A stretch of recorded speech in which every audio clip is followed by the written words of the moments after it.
Walz know that rural America is the backbone of our nation. It's family farms like mine that feed our country, and it's small businesses in towns like Cadott that keep our economy strong. But while Donald Trump was in office, my brothers and I saw firsthand his disastrous trade wars and economic policies, which left many farmers like us struggling and devastated small and mid-sized grain farms. Trump stands on the side of big ag, big oil, and giant corporations, not family farms, and he made it harder for us to compete. Together with President Biden, Kamala Harris has fought for rural communities, whether through fixing our roads and bridges so we can get products to markets, or fighting to expand affordable health care, or helping family farms like mine. Donald Trump and J.D. Vance just don't care about rural America, no matter how much they pretend to. That's why this November, I'm voting for Kamala Harris and Governor Walz.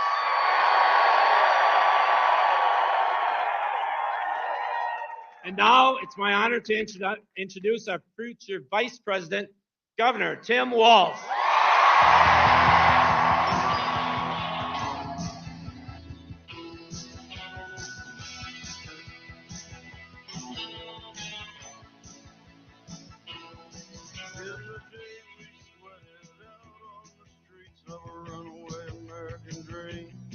At night we ride to mansions of glory and suicide machines. Sprung from cages on highway 94, we're doing checking and stepping out over the line. Oh, baby, this town rips the bones from your back. It's a death trap. It's a suicide.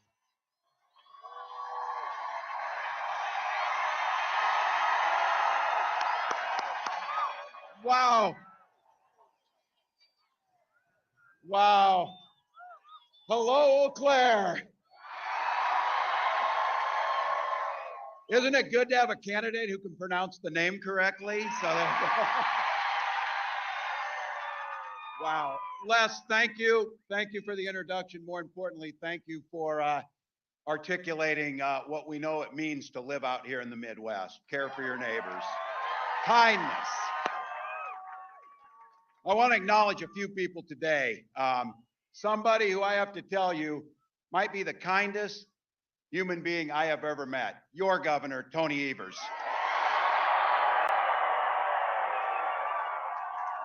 A dear friend of mine who I had a chance to serve with in the House of Representatives, an incredible senator, Tammy Baldwin.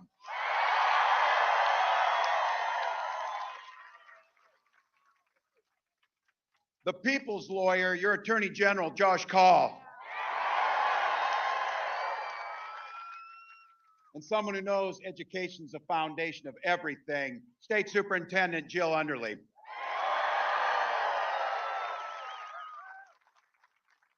All the state and local officials are here, but I want to say that point of personal privilege on this, I got a bunch of my family down here in the front, so.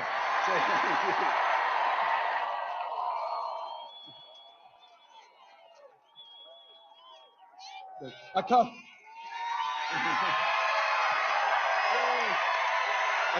couple of them are Badgers too, by the way. So, and a real special thank you to everybody here. Looking out across here, look, you're busy people. You got things to do. It's a summer day. You had to walk 2 miles. I had nothing to do with that, by the way, nothing. But you came here for one beautiful, simple reason. You love this country and this democracy.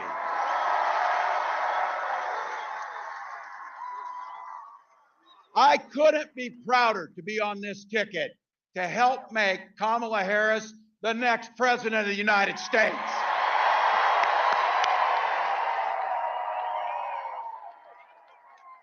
You know it. Vice President Harris is on the side of the American people. She took on predators, fraudsters, transnational gang members. She stood up against powerful corporate interests, and she never hesitated, not once, to reach across the aisle if it improved people's lives. Being a Midwesterner too, I know a little something about commitment to people. I was born in a small town in Nebraska where community meant everything. My mom and dad taught me to show generosity to my neighbors and work for a common good. At 17, I joined the Army National Guard.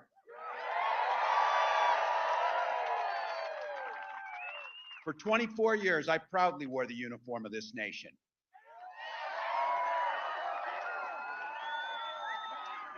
And that service, just as it did for my dad, a Korean War veteran, and millions of others, I got the GI Bill and it gave me a shot at a college education. My dad was a teacher. My siblings were all teachers.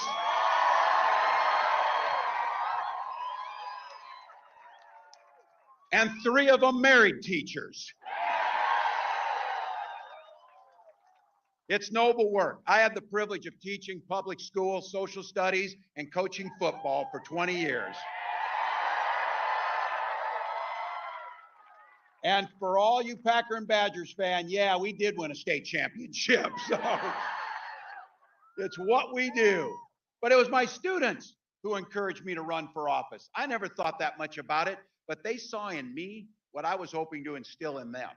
This idea of a commitment to a better world, a common good, a belief that one single person can actually make a difference.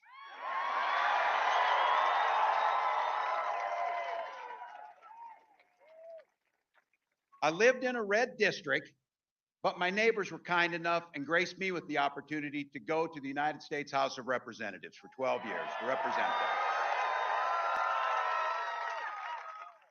I learned how to compromise without compromising my values. And as governor of the great state of Minnesota, I brought all that experience. Okay. Are there Minnesotans in the house today?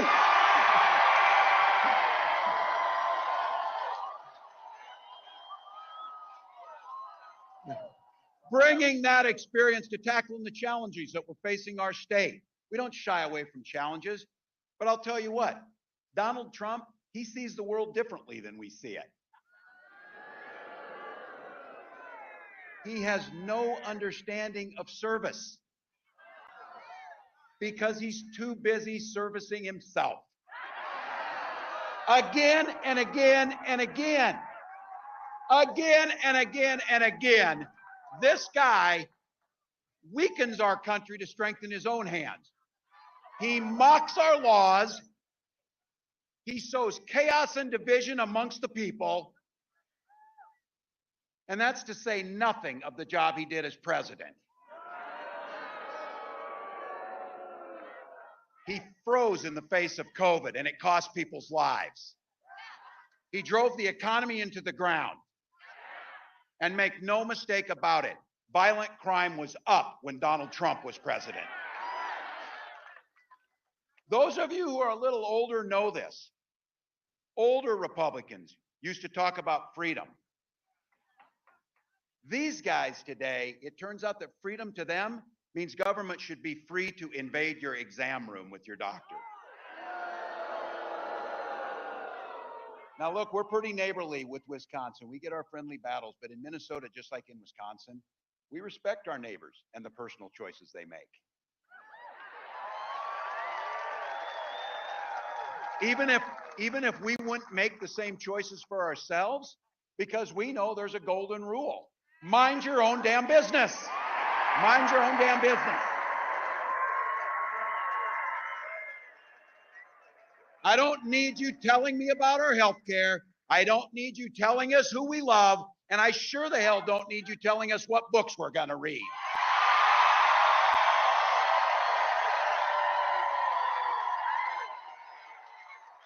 And there's a very personal one for me, and that includes IVF. Some of you might have heard this. This is very personal for my wife and I. When Gwen and I decided to have children, we went through years of fertility treatments.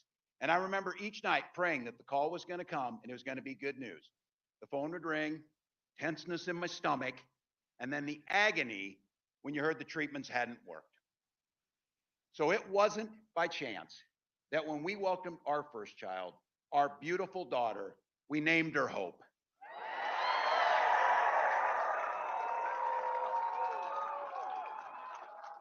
When Vice President Harris and I and everyone here talks about freedom, we mean the freedom to make your own healthcare decisions. And for all of our little ones to be free to go to school without worrying about being shot dead in their classroom.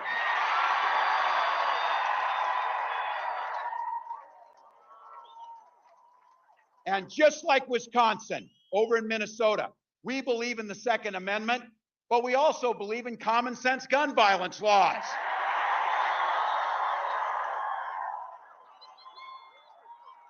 And just so you know, when I was in Congress, I was the top gun at the trap shoot 3 years in a row. I can outshoot them too. I can outshoot these guys. Look, freedom is when freedom. Oh, can we get somebody to help? Somebody's hot. Somebody's hot. Can we get somebody to help? You okay? Drink some water, folks. It is hot out. Get somebody else.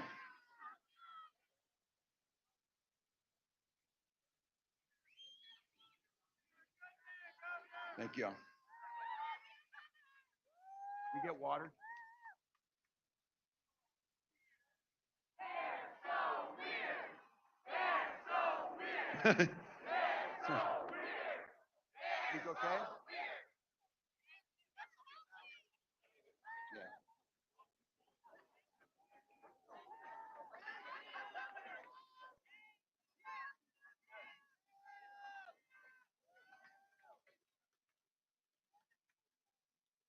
Thank you all for helping. Grateful. Thank you.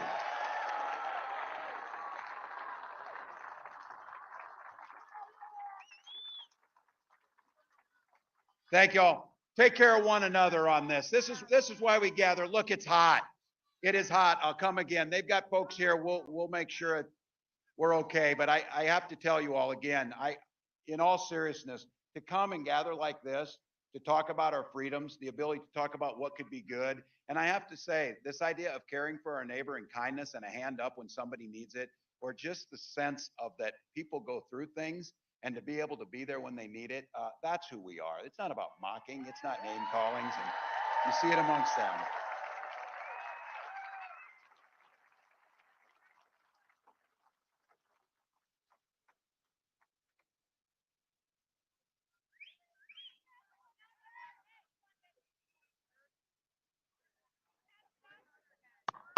Yay.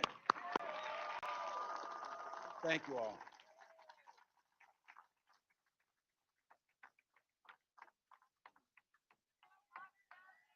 They do.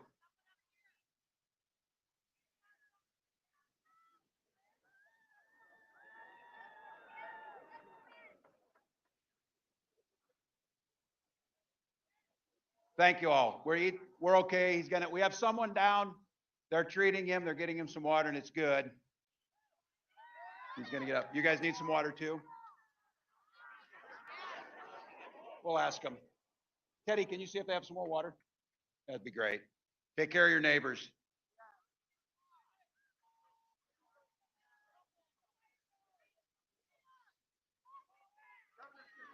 There we go.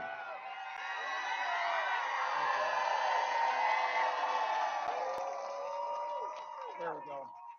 All right. All right, folks. Hey, they're getting him taken care of.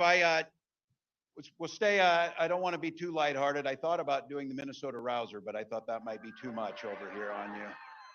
Look, we'll get them taken care of. You know what this is about. This is about when they talk about the freedoms that we heard. And freedom in education means that our teachers aren't saddled with crippling debt when they go into this. It's student loan debt. And I'll tell you what a big part of this is. We settle our political differences not through violence, but through our votes. The question is pretty simple. This election is all about asking that question. Which direction will this country go in? Donald Trump knows the direction he wants to take us. He wants to take it back He wants to do the things that you saw, but be very clear. Don't believe him when he plays dumb. He knows exactly what he's talking about. He knows exactly what Project 2025 will do in restricting and taking our freedoms. He knows that it rigs the economy for the super rich. If he gets a chance to go back to the White House, it will be far worse than it was 4 years ago. Raising costs for the middle class, repealing the Affordable Care Act, gutting Social Security and Medicare, the very safety nets that protect people when they're down. And of course, banning abortions across this country with or without Congress. This is where we talk to our neighbors. Donald Trump is not for you or your family. And Trump's running mate shares those same dangerous and backward beliefs. You know, just like all of us in regular America, we go to Yale, and then we have our careers funded by Silicon Valley billionaires, and then you write a book about the place you grew up and you trash that place. Come on, that's not who Wisconsin is. That's not who Minnesota is. We're better than that. We're better than that.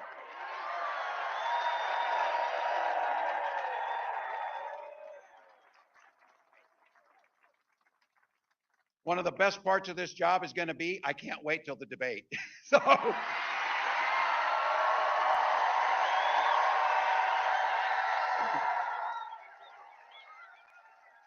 look, I've done this enough, and I know bullies, and I'm not a name caller, but what I am as a teacher, I observe things. So I want to tell you what I observed, and you've observed about these guys when you see them, that it's a very clear thing. Yes, they are creepy and weird as hell. You see it. You see it. This is not normal. This is not normal behavior. Nobody's asking for this crazy stuff. So I'll tell you what, you heard it from the vice president. You've heard her talk about this. We're sure the hell not going back. We're not going back. We are not going back. We are not going back.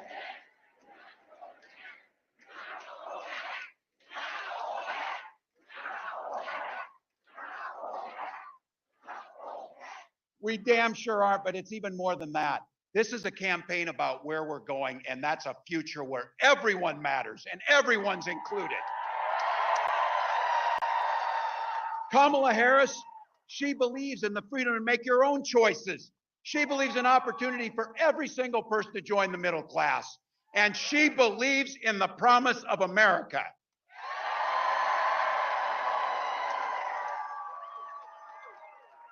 Thank you, Madam Vice President, for the trust that you've placed in me.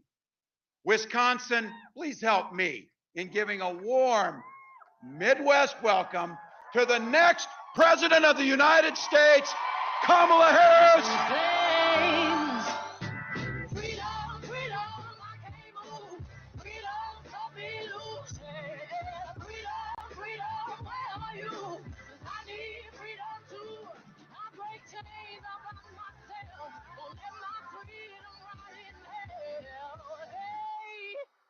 I'ma keep on running cause the winner don't quit on themselves.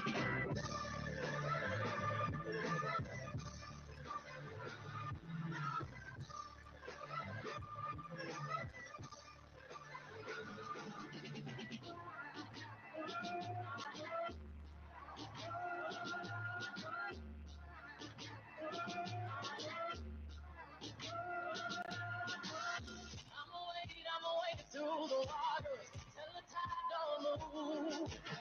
I'ma ride it through your borders, all they bulletproof. Forgive me, I've been running blind and true. Good afternoon, Wisconsin. Good afternoon. Always good to be back.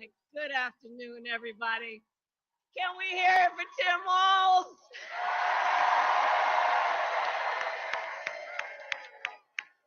Oh, I'm so happy to be running with him, let me tell you. So let me start by thanking Les, your words, your leadership, your voice. It's so important. Les, thank you for everything you are and everything you do for our country. And it is good to be with so many incredible leaders, including the most magnificent, wonderful Governor Tony Evers. Every time I come to Wisconsin, Tony meets me on the tarmac. He's such an incredible human being. I want to thank Secretary of State Sarah Godlewski, Chair of the Wisconsin Democratic Party, Ben Wickler, and my dear, dear friend, Senator Tammy Baldwin. I served with Tammy when I was in the United States Senate, and I'm gonna tell you, she was always, always, always fighting for the people of this state. And in November, we are going to re-elect her to the United States Senate.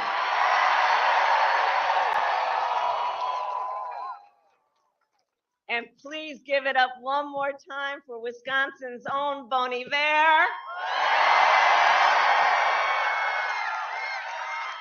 It's a good afternoon. It's a good afternoon. And let me say, I also want to bring greetings from our incredible President, Joe Biden. He loves Wisconsin. He loves Wisconsin. And I know we are all deeply grateful for his lifetime of service to our nation and for all he continues to do. That's right.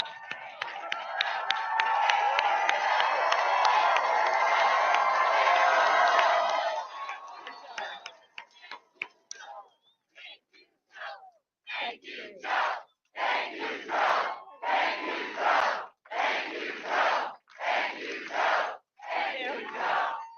That's right. I'm going to tell him what you said. So, Wisconsin, this has been a big week. On Monday, I officially became the Democratic nominee for President of the United States.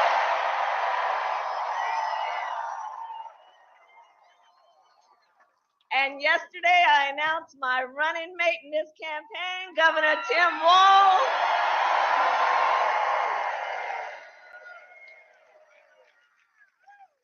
And as you just heard, and the Minnesotans here know, Tim has an incredible record as governor of the great state of Minnesota.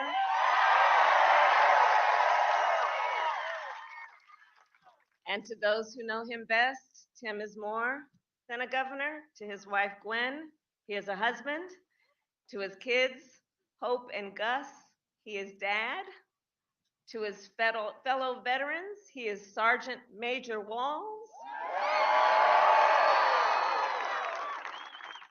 To the people of southern Minnesota for 12 years, he was a congressman.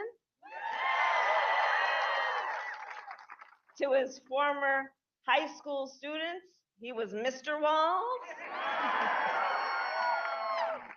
And to his former high school football players, he was Coach. Coach.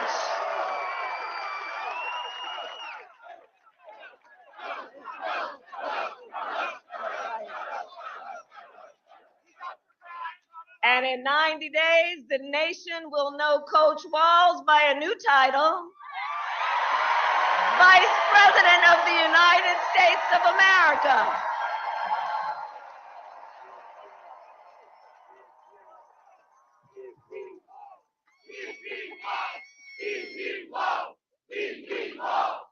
That's right. Oh, it really is good to be back in Wisconsin.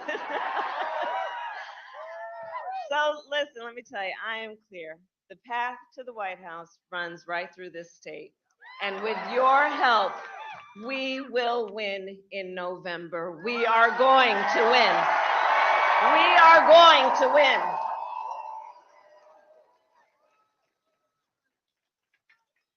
And I've been here many times, as you all know, recently and even before. And many of you know then, before I was elected vice president, before I was elected United States Senator, I was an elected Attorney General, and before that, an elected District Attorney. And before that, I was a courtroom prosecutor. So in those roles, I took on perpetrators. of all kinds. Predators who abused women, fraudsters who ripped off consumers, scammers who broke the rules for personal gain.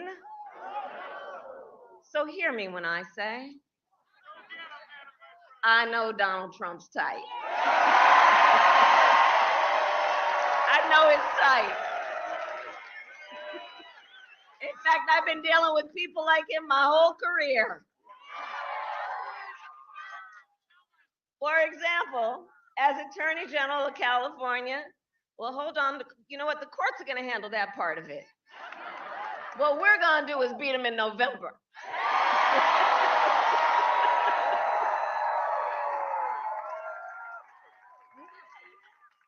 So I'll tell you, as Attorney General, I took on one of our country's largest for-profit colleges that scammed students. Well, Donald Trump ran a for-profit college that scammed students.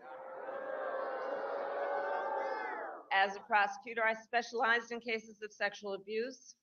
Well, Donald Trump was found liable for committing sexual abuse.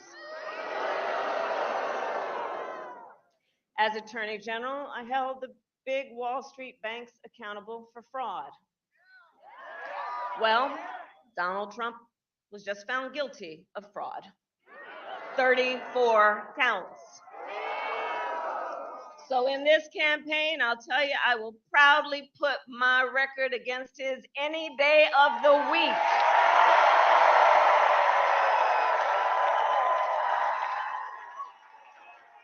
Any day of the week. But let's make no mistake, this campaign is not just about us versus Donald Trump. It's about two very different visions for our nation. Two very different visions. One, for us, focused on the future. The other, focused on the past. And Wisconsin, we here, we fight for the future. We fight for a future where every worker has the freedom to join a union.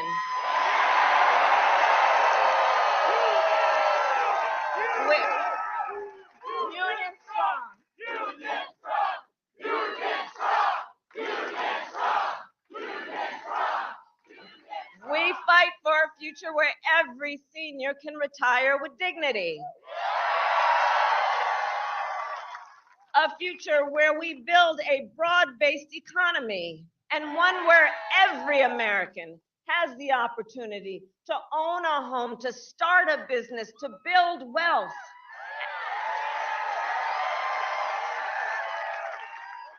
And understand, in this fight, as Tim Walz likes to point out, we are joyful warriors. Joyful warriors. Because we know that while fighting for a brighter future may be hard work is good work. Hard work is good work. And so we will continue to fight for affordable housing, for affordable health care, affordable child care, and paid leave.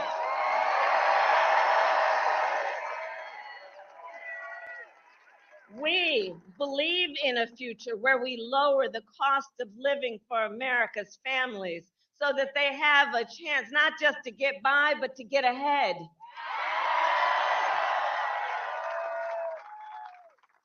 Because while our economy is doing well by many measures, prices for everyday things like groceries are still too high. You know it and I know it. You know, when I was Attorney General, I went after price-fixing schemes.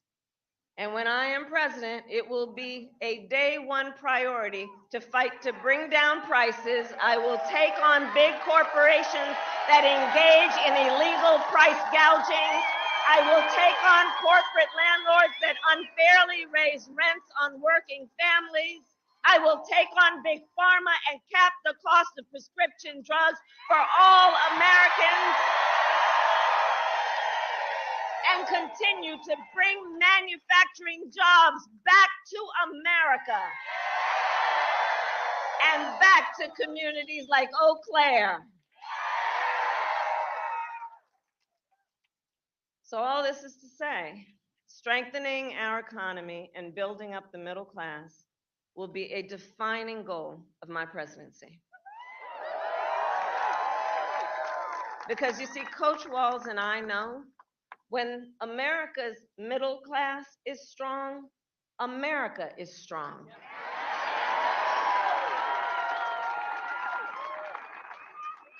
And as we work to move our nation forward, Donald Trump intends to take our nation backward. There is so much evidence of that point. There really is. But look at most recently, Project 2025 in that agenda. Project 2025, you know, if you have some time to take a look at it, I'm telling you, it is a plan to weaken the middle class. It is a plan to weaken the middle class. If he is elected, Donald Trump intends to give tax breaks to billionaires and big corporations. He intends to cut Social Security and Medicare. He intends to surrender our fight against the climate crisis, and he intends to end the Affordable Care Act. And because we all remember what it was like before the Affordable Care Act, we understand what that means. That's about taking us back to a time when insurance companies had the power to deny people with pre-existing conditions. You remember that? What that was like when we're not going back.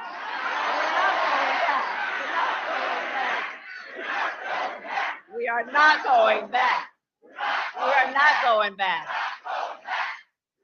But in order to know where we need to go, let's remember the past and what that was like, because we cannot forget. On that point about the ACA, remember people with pre-existing conditions being denied, children with asthma, breast cancer survivors, grandparents with diabetes? That was no joke. And we cannot go back. Ours has to be a fight for the future and a fight for freedom. A fight for freedom. Across our nation, we have been witnessing a full-on assault against hard-fought, hard-won freedoms and rights. The freedom to vote, the freedom to be safe from gun violence, the freedom to breathe clean air and drink clean water, the freedom to love who you love openly and with pride. And the freedom of a woman to make decisions about her own body and not have her government telling her what to do.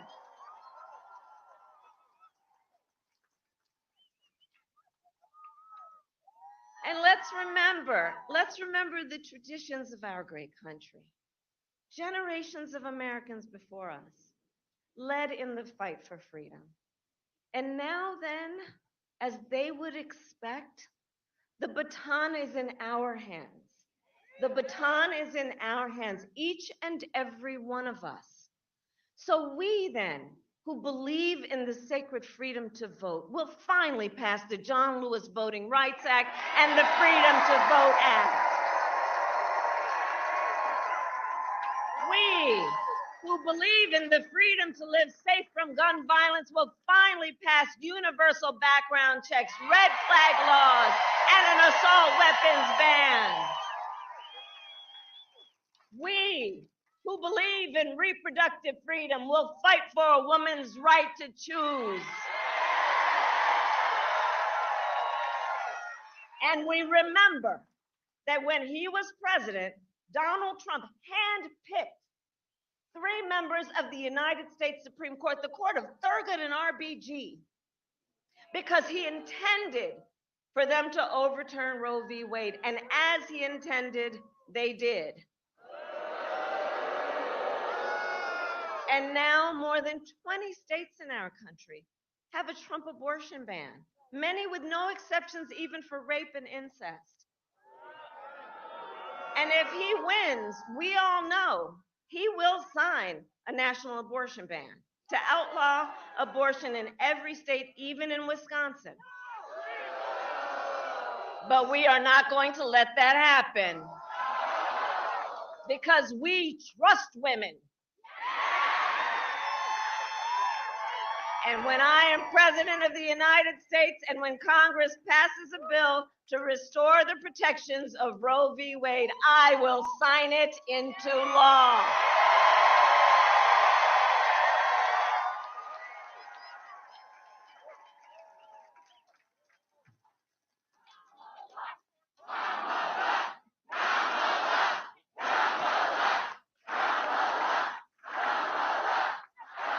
Thank you all.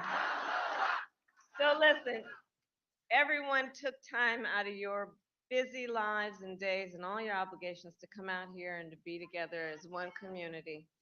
And I know you did it also because we all know, listen, so much is on the line in this election. It can't be said seriously enough. So much is on the line. And compounded with everything else that we knew was on the line, think about the fact that last month, the United States Supreme Court basically told the former president, who has been convicted of fraud, that going forward, he will be immune no matter what he does in the White House.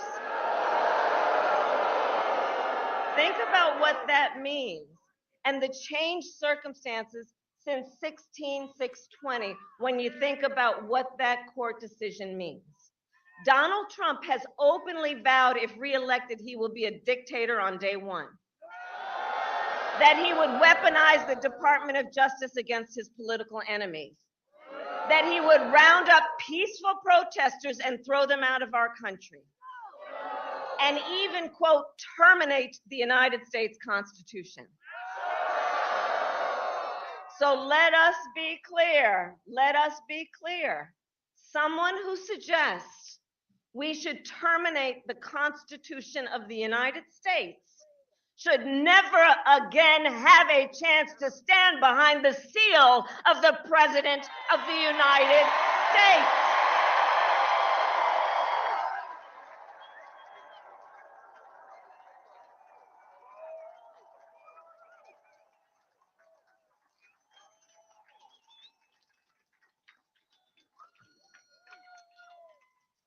So basically, I think it all comes down to this. We're all here because we love our country. We love our country.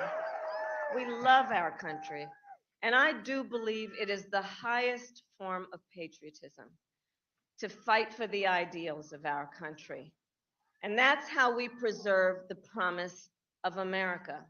Because after all, the promise of America is what makes it possible, by the way, for Governor Walz and me to stand on this stage today. Just think about it.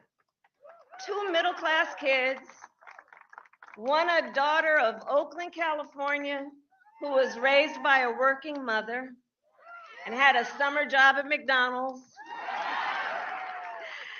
The other, a son of the Nebraska Plains who grew up working on a farm. Think about that.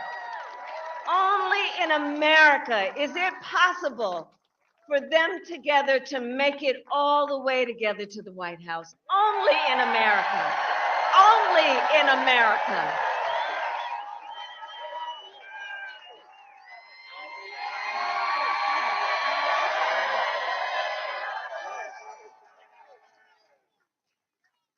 So this is a fight to make real the promise of America for every person in our nation.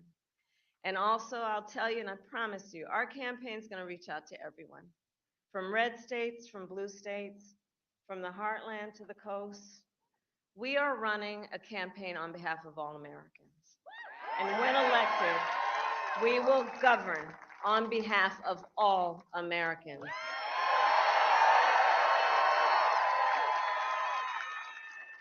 Because Coach Walz and I know, and we're clear about this, unlike the other side, we work for you. We work for you, the American people, and we will always fight for you, for your family, for your freedoms, and for your future. So Wisconsin, ultimately, this election is about a question that we each face. We each face a question in this election, and that is, what kind of country do we want to live in? Do we want to live in a country of freedom, of compassion, of rule of law, or a country of chaos, fear, and hate?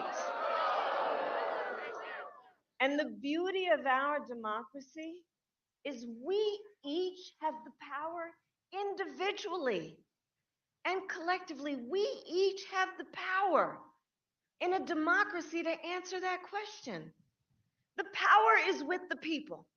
The power is with the people.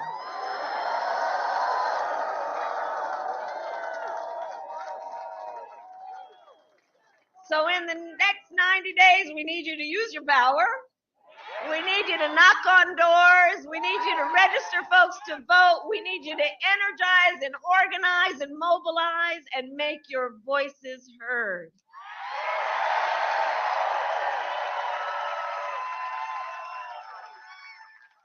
And I'll tell you, about an hour ago, after I landed on Air Force Two, I met a collection of young leaders from Girl Scout Troop 3307. Oh, they were spectacular. Oh, they were spectacular. None of them taller than 3 feet. They were spectacular. And one of those young leaders had a shirt on that said, "You are powerful and your voice matters." Right? From the mouths of babes, they're telling us. They're telling us. And so let's remember that. Let's remember our power. Let's remember our voice matters. And with that, then I ask, are you ready to make your voices heard? Do we believe in freedom? Do we believe in opportunity? Do we believe in the promise of America? And are we ready to fight for it? And when we fight, we win. God bless you, and God bless the United States of America.